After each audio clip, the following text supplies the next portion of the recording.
রায়গঞ্জে বিজেপি বিধায়ক কৌশিক চৌধুরীকে সংবর্ধনা উন্নয়নের আশ্বাস। 2026 সালে বিধানসভা নির্বাচনে পশ্চিমবঙ্গের বিভিন্ন কেন্দ্রের পাশাপাশি রায়গঞ্জেও ফুটেছে পদ্ম।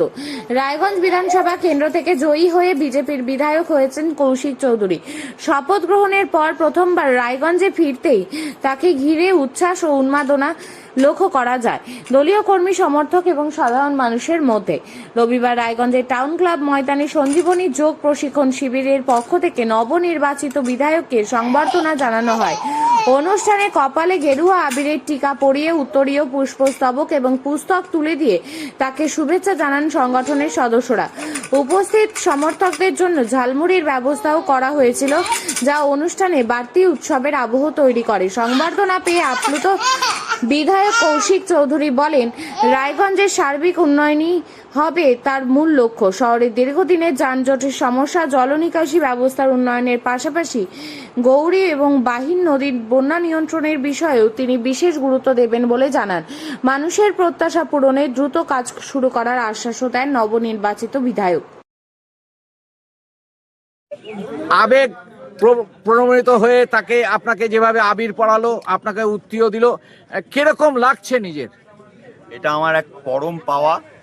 রায়গঞ্জ টাউন ক্লাব মাঠের সাথে আমার দীর্ঘদিনের সম্পর্ক, কিন্তু আজকে যে মানুষগুলো আমাকে এইভাবে আবেগপ্লুত হয়ে যারা আমাকে তাদের জায়গায় আমাকে ডেকে আনলেন, তার জন্য আমি অশেষ কৃতজ্ঞ।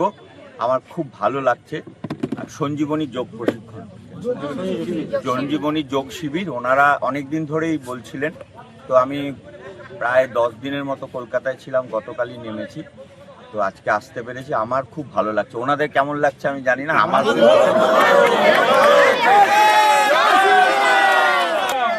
বলছি রায়গঞ্জবাসীর একটা দাবি যে আপনার মতো একজন পরিশ্রমী লোক বিধায়ক হয়েছে। রায়গঞ্জে ফুটপাত বলে কিছু নেই, রায়গঞ্জে যানজটে জেরবার, এবং গত পৌর বোর্ড যেভাবে হয় নয় ছয় করেছে টাকা, যে ব্যারিয়াল দিয়ে সমস্ত বিজনেসম্যানদের সুবিধা করে দিয়েছে, এই ব্যারিয়াল উঠিয়ে দিলে রায়গঞ্জে ফুটপাত মিনিমাম 10 ফিট রাস্তা বেড়ে যাবে। সেই জায়গায় দাঁড়িয়ে কি পরিকল্পনা নেবেন আপনি? রায়গঞ্জ বিধানসভায় অনেক ধরনের পরিকল্পনা আছে, তবে প্রায়োরিটি রায়গঞ্জ মিউনিসিপ্যালিটির জ্যামজট সরানো, জল নিকাশি ব্যবস্থা আর গৌরী বাহিন পঞ্চায়েতে বন্যা নিয়ন্ত্রণ, এই দুটো প্রায়োরিটি। তার জন্য যা যা করা দরকার সকলের সাথে, ব্যবসায়ীদের সাথে, সাধারণ মানুষদের সাথে পরামর্শ নিয়ে আমরা একটা আর খুব সুন্দর রায়গঞ্জ শহর আমরা সামনেই তৈরি করতে চলেছি। তার জন্য কাজ শুরু হয়ে গেছে। এর আগে আমরা নবান্নতে মাননীয় মুখ্যমন্ত্রী শ্রী শুভেন্দু অধিকারীর সাথে মিটিংয়ে বসেছিলাম, সেখানে সব বিধায়কদের এলাকার সমস্যা নিয়ে বলা হয়েছে। আমি রায়গঞ্জ মিউনিসিপ্যালিটির কথা তার সাথে আলোচনা করেছি। গোটা যে মুক্তির একটা সন্ধান, যে আনন্দে তারা মেতেছে, যেন মনে হয় পশ্চিমবাংলা আবার স্বাধীনতা লাভ করলো। 15 বছর যেন তারা একদম মুঠির মধ্যে ছিল, যেন অপশাসনের একটা রাজত্ব চলছিল। সেই জায়গায় স্বাধীনতা ফিরে পেয়ে তারা আজকে উচ্ছ্বসিত এবং বিভিন্নভাবে তারা আলিঙ্গন জানাচ্ছে, মুখ্যমন্ত্রীকে ধন্যবাদ জানাচ্ছে। কিরকম লাগছে নিজের? এটা তো খুব স্বাভাবিক ঘটনা। 15 বছর যে অরাজকতার সরকার চলছিল, মানুষ মুক্তি চেয়েছে এবং মানুষ খুব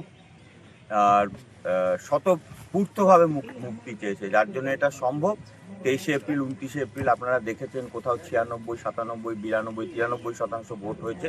এটা প্রমাণ করে মানুষ কতটা মুক্তি চেয়েছিল এবং তার ফল মানুষ পেয়েছে, আমরাও পেয়েছি। এবং এটা শুধু 15 বছর নয়, আমরা যদি ইতিহাস জানি 820 বছর পর আমরা স্বাধীনতা পেলাম। আপনার ইতিহাসে এটাই লেখা আছে, সেটা দেখতে পাবেন আপনারা।